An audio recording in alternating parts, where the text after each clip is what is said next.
అటువంటిది తిరుపతికి ఈ ఒక బృహత్తర ప్రణాళిక సిద్ధం చేశాడంట. అప్పుడే జనం అనుకున్నారయ్యా,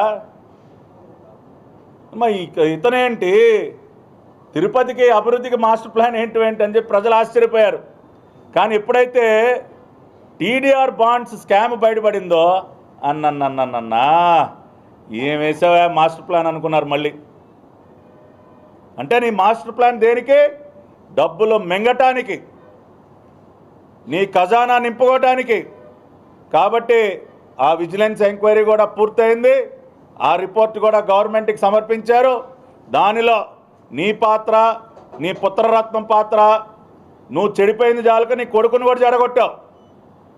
నీ కొడుకును కూడా ఒక వీధి రౌడీలాగా తయారు చేసావు. ఒక ఆకు రౌడీలాగా, ఒక వీధి రౌడీలాగా. ఎవరైనా కొడుకుని ప్రయోజకుని చేస్తారు. ఏ తండ్రి అయినా బిడ్డ ప్రయోజకుడు అవ్వాలి, సమాజంలో గౌరవింపబడాలి, మంచి విద్యాబుద్ధులు ఉండాలి, ఒక సక్రమమైన మార్గంలో నడవాలని చెప్పి ఏ తండ్రి అయినా కొడుకు గురించి చేసేటటువంటి ఆలోచనలు ఆ విధంగా ఉంటే పరమ బడుద్దాయిలాగా తయారు చేసావు కొడుకుని. నిన్ను మించిపోయే బడుద్దాయిలాగా తయారు చేసావు నీ కొడుకు అభినయ్ రెడ్డిని. ఇది నీకు గౌరవంగా ఉందా? ఏమై కరుణాకర్ రెడ్డి, నీ కొడుకు ఇలా తయారవటం నీకు గౌరవంగా ఉందా? ఏ తండ్రికైనా ఇది గౌరవాన్ని తెచ్చే పనా? నీ కొడుకు చేసినటువంటి పనులేంటి? తిరుపతి పార్లమెంట్ ఉప ఎన్నికలో బై ఎలక్షన్లో నీ కొడుకు చంద్రమౌళీశ్వర్ రెడ్డి అనేటటువంటి ఒక అధికారిని, ఆ రోజున తిరుపతి కార్పొరేషన్లో డిప్యూటీ కమిషనర్గా పనిచేస్తున్నటువంటి ఒక అధికారిని అడ్డం పెట్టుకుని దాదాపు 35,000 దొంగ ఓట్లు తయారీ చేశాడా లేదా? చంద్రమౌళీశ్వర్ రెడ్డి వెనక నువ్వు నీ కొడుకే కదా ఉంది. ఎలక్షన్ కమిషన్ చేసినటువంటి విచారణలో చాలా స్పష్టంగా ఫేక్ ఓటర్ ఐడి కార్డు సృష్టించారు.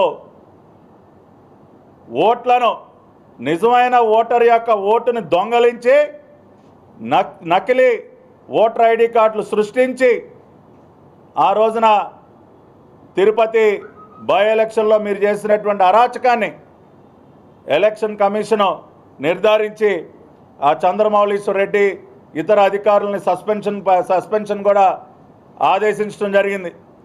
కానీ వారి వెనక ఉండి ఈ వ్యవహారాన్ని అంతా నడిపించింది నువ్వు కాదా? పట్టపగలు ప్రజాస్వామ్యాన్ని కూని చేసే విధంగా నువ్వు నీ కొడుకు కలిసి ఆ రోజున చేసినటువంటి ఈ అనైతిక కార్యక్రమం. ఇవాళ నువ్వు ప్రజాస్వామ్యం గురించి ఈ సంవత్సర కాలంలో ప్రజాస్వామ్యానికి ఏదో ముప్పు ఏర్పడిందంట. ఈయన గారికి చాలా బాధగా ఉందంట. ఈయన ఉపన్యాసాలు చెప్తా ఉన్నాడు ప్రజాస్వామ్యం గురించి. దెయ్యాలు వేదాలు వల్లవేటువంటి ఇదే కరుణాకర్ రెడ్డి, అసలు నువ్వు ప్రజాస్వామ్యం గురించి మాట్లాడటం ఏంటయా? ప్రజాస్వామ్యం అన్న పదాన్ని ఉచ్చరించేటటువంటి నైతిక హక్కు నీకు కనీసం మాత్రం లేదు. పట్టపగలు ప్రజాస్వామ్యాన్ని ఈ రకంగా 35,000 ఓట్లు దొంగలించి ఫేక్ ఓటర్ ఐడి కార్డు సృష్టించి కొంతమంది అధికారులను అడ్డం పెట్టుకుని ఆ రకంగా నువ్వు ప్రజాస్వామ్యాన్ని కూని చేసినటువంటి వ్యక్తివి. నువ్వు ఈ రోజున ప్రజాస్వామ్యం గురించి మాట్లాడుతూ ఉన్నావా? ప్రజాస్వామ్యం గురించి నీ దగ్గర నుంచి మేము పాఠాలు నేర్చుకోవాలా? పోలీస్ వ్యవస్థ అంట, కక్ష సాధింపులంట. ఇవాళ చూడు, జాతీయ స్థాయిలో మొన్న వచ్చినటువంటి నివేదిక చదవా కరుణాకర్ రెడ్డి. ఇవాళ ఆంధ్రప్రదేశ్ బెస్ట్ పోలీసింగ్లో నేషనల్ లెవెల్లో 2వ స్థానంలో ఉంది, 2nd ప్లేస్లో ఉంది. దట్ ఈజ్ నారా చంద్రబాబు నాయుడు గారు. ప్రజాస్వామ్యబద్ధంగా రాష్ట్రంలో లా అండ్ ఆర్డర్ మెయింటైన్ అయ్యే విధంగా పోలీసులకి పూర్తి స్వేచ్ఛనిచ్చి ఇవాళ ప్రజలకు ఒక భద్రత కల్పిస్తామంటే కక్ష సాధింపు. నువ్వు చేసేటటువంటి పాపాలన్నీ చూస్తూ కళ్ళు మూసుకుని కూర్చోవాలా మేము? ఇది ప్రజాస్వామ్య పరిరక్షణ, maintenance of law and order.